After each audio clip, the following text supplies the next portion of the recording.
Masya Allah, tabarakallah pemirsa, terima kasih kembali lagi bersama kami dalam Damai Indonesiaku spesial Ramadan 1447 Hijriah.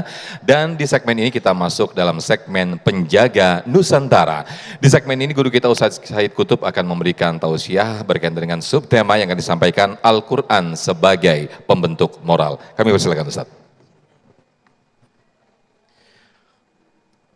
Alhamdulillahirrabbilalamin. Allah memberikan kepada kita Al-Quran. Mudah-mudahan hidup kita senantiasa diberkahi oleh Allah Subhanahu wa Ta'ala. Amin ya Rabbal Alamin. Bapak Ibu pemirsa TV One di mana saja berada, Al-Quran ini sebagai pedoman hidup kita dari semua hal. Walau nazzalna 'alaikal kitaba tibyanan likulli syai'. Mengatur semua hal dijelaskan dalam Al-Qur'an. Dalam aspek ibadah kita diatur enggak dalam Al-Qur'an? Wa aqimus shalah, dalam salat diperintahkan enggak dalam Al-Qur'an? Salat diperintahkan oleh Allah Subhanahu wa taala. Karena sekarang juga bulan Ramadan, saya tanya Bapak Ibu, salat taraweh 23 atau 11? Yang salah yang mana? Yang salah yang enggak salat isya, ya. Salat taraweh sunnah Bu ya, Pak ya.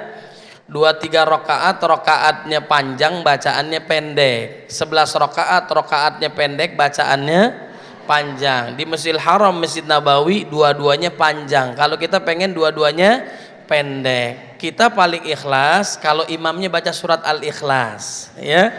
Kalau bisa imamnya Al-Fatihahnya satu nafas, ya. Kalau bisa imamnya enggak nafas, ya. Mati itu imam, ya. 23 rakaat ditempuh dalam waktu 7 menit. Valentino Rossi pembalap ketemu imam begini minder, Masya Allah, ya. Jadi kita sholat juga ada aturannya. Betul Bapak Ibu? Perintah Allah sholat, kemudian juga perintah Allah puasa. Ada nggak di dalam Quran?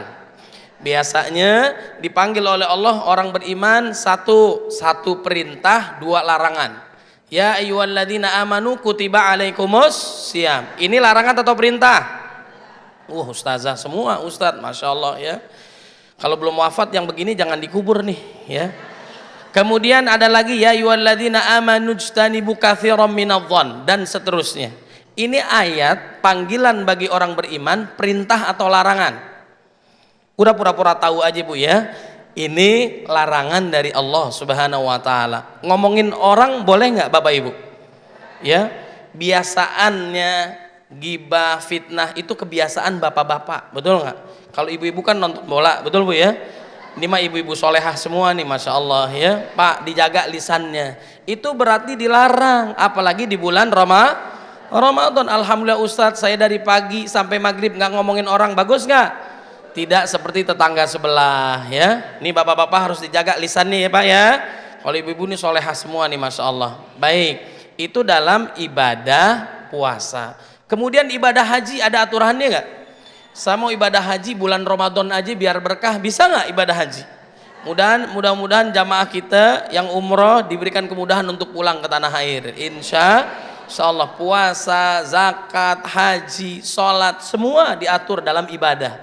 Kemudian juga yang kedua adalah dalam akhlak, diatur nggak Bapak Ibu dalam akhlak? Contoh teladan kita siapa sih Bu? Laqad kana lakum fi Rasulillahi uswatun hasanah. Terbaik teladan dunia akhirat adalah baginda Nabi. Saking mulianya baginda Nabi, Allah memuji ciptaannya sendiri. Wa innaka la'ala khuluqin azim. Engkau mempunyai budi pekerti yang sangat agung. Betul nggak? Bagaimana akhlak Nabi? Tadi guru kita menyampaikan kana khuluquhul Quran. Akhlak Nabi adalah Al-Quran. Mau tahu nggak akhlak Nabi bagaimana? Maka bedah Al-Quran. Apa yang diperintahkan oleh Allah semua di dalam Quran dikerjakan oleh baginda Nabi. Apa yang dilarang oleh Allah semua ditinggalkan oleh Nabi Muhammad sallallahu alaihi wasallam. Akhlaknya mulia. Walaupun ada yang bilang kita dengan Nabi bedanya sedikit. Nabi makannya sedikit, minumnya sedikit, tidurnya sedikit. Kalau kita sedikit-sedikit, sedikit-sedikit, sedikit-sedikit, Zikir-zikir, nunduk-nunduk, nyender. Lama-lama bangun-bangun, Ustadz cepet banget ceramahnya. Mudah-mudahan yang tidur husnul khotimah. Itu dalam akhlak. Jadi dalam ibadah, dalam akhlak, dalam akidah, dalam muamalah, dalam jual beli, ini semua diatur oleh Allah Subhanahu wa taala. Mendidik anak itu diatur nggak Bapak Ibu? Bapak Ibu mau nggak anak-anaknya soleh dan solehah? Mau nggak? Gampang, nama anaknya Ahmad ganti soleh, nama anaknya Fatimah ganti solehah. Jadilah Upin Ipin, bukan ya? Bagaimana caranya? Quran mengajarkan jadilah orang tua yang soleh dan solehah. Dimulai dari bapak ibunya dulu, nanti turunannya insya Allah menjadi anak yang soleh dan solehah. Anak, konsep Quran mengajarkan harus lebih hebat daripada orang tuanya. Sepakat nggak Bapak Ibu? Ada juga mungkin orang tua yang nggak sepakat. Nak, kamu jangan belajar deh, nanti kalau kamu pintar kamu bohongin bapak lagi ya. Jangan Bapak Ibu ya, anak harus lebih hebat daripada orang tuanya. Jadi Al-Quran ini membahas, saya punya buku Bapak Ibu, nama judul bukunya Perjalanan Manusia, Cahaya dari Al-Quran, dari ruh hingga keabadian. Dari sebelum kita diciptakan sampai kita wafat, kelanjutannya dan sebagainya di kehidupan abadi di akhirat, ada semua dibahas dari Al-Quran. Masya Allah, tabarakallah, dijelaskan bagaimana cara mendidik anak Bapak Ibu yang baik, yaitu bagaimana konsep Nabi Ibrahim alaihissalam mendidik anaknya.